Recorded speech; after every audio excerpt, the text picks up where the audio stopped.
Mahalini siap laporkan haters usai dituding selingkuhi Rizky Febian. Rizky Febian dan Mahalini merupakan pasangan selebritis yang kerap jadi sorotan. Meski banyak mengidolakan, tapi ada pula yang menyebar rumor buruk mengenai hubungan Mahalini dan Rizky Febian. Yang terbaru adalah tudingan haters bahwa Mahalini selingkuh. Keknya waktunya aku sepak up deh, udah nahan diri setahunan sama yang berkedok ngefans sama Rizky Febian, tulis Mahalini. Mahalini mengunggah tangkap layar akun haters dan memintanya untuk menunjukkan diri dan mengakui perbuatannya. Yang punya aku ini aku kasih itu untuk dem akuin diri. Kalau lebih dan masih gak mau ngaku aku lanjutin penyelidikannya, sambungnya. Mahalini mengaku akan mengambil langkah hukum terhadap haters yang menyebarkan isu miring mengenai dirinya. Semua bukti udah ada ya, udah diproses tapi aku masih sabar banget nahan banget biar gak sampai kantor, tulis Mahalini.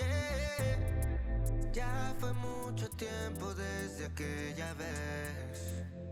Ya.